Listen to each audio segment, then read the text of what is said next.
बहुत समय पहले की बात है। किसी गांव में मोहन नाम का एक किसान रहता था।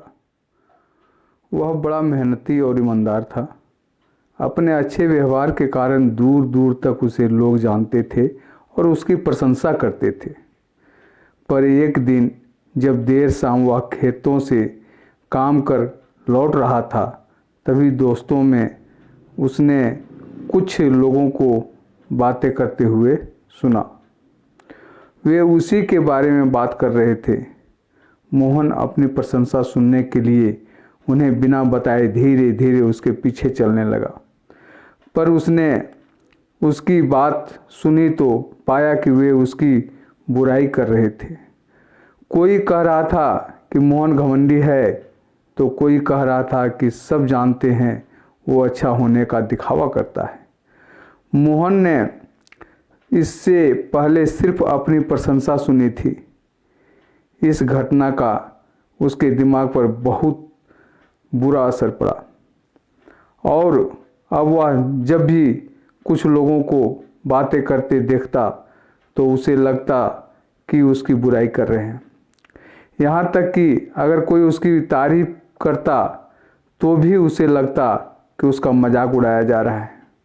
धीरे धीरे सभी ये महसूस करने लगे कि मोहन बदल गया है और उसकी पत्नी भी अपने पति के व्यवहार में आए बदलाव से दुखी रहने लगी। और एक दिन उसने पूछा, आजकल आप इतने परेशान क्यों रहते हैं? कृपया मुझे इसका कारण बताइए। मोहन ने उदास होते हुए उस दिन की बात बता दी। पत्नी को भी समझ नहीं आया कि क्या किया जाए, पर तभी उसे ध्यान आया कि पास के ही एक गांव में एक सिद्ध महात्मा आए हुए हैं। और वो बोली, स्वामी, मुझे पता चला है कि पड़ोस के गांव में एक बहुत ही पहुँचे हुए संत आए हैं। चलिए हम उनसे कोई समाधान पूछते हैं। अगले दिन वे महात्मा जी के शिविर में पहुँचे। मोहन ने सारी घटना बताई और बोला, महाराज, उस दिन के बाद से सभी मेरी बुराई और झूठी प्रशंसा करते हैं। कृपया मुझे बताइए कि मैं वापस अपनी साख कैसे बना सकता हूँ। महात्मा बोला, मोहन की समस्या समझ चुके थे। पुत्र, तुम अपनी पत्नी को घर छोड़ाओ और आज रात मेरे शिविर में ठहरो। महात्मा कुछ सोचते हुए बोले। मोहन ने ऐसा ही किया। पर जब रात में सोने का समय हुआ तो अचानक ही मेढकों के टर टर की आवाज़ जाने लगी। मोहन बोला, ये क्या महाराज, यहाँ इतना कोलाहल क्यों है? पुत्र, पीछे एक तालाब है। रात के वक्त उसमें मौजूद मेढक अपना राग आलापने लगता है, पर ऐसे में तो कोई यहाँ से सो ही नहीं सकता। मोहन ने चिंता जताई। हाँ बेटा, पर तुम ही बताओ हम क्या कर सकते हैं?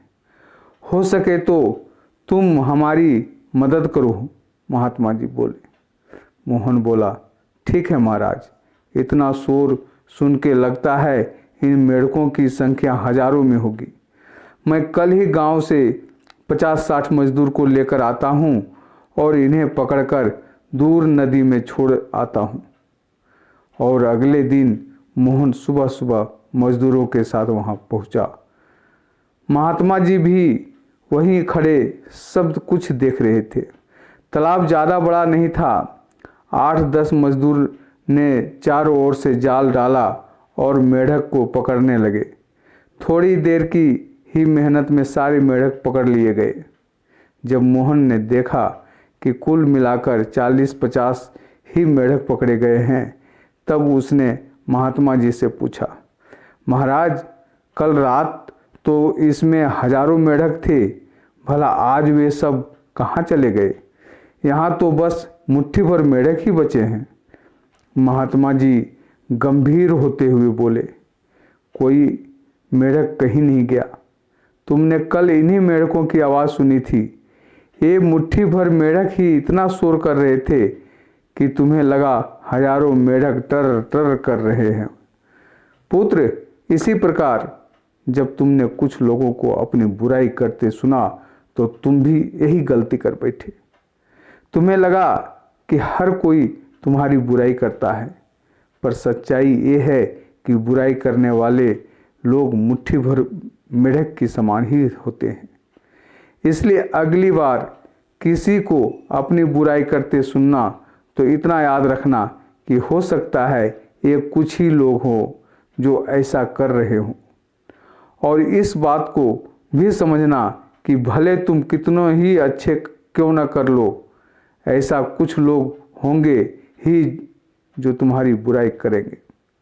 अब मोहन को अपनी गलती का एहसास हो चुका था। वह पुनः पुराना वाला मोहन बन चुका था।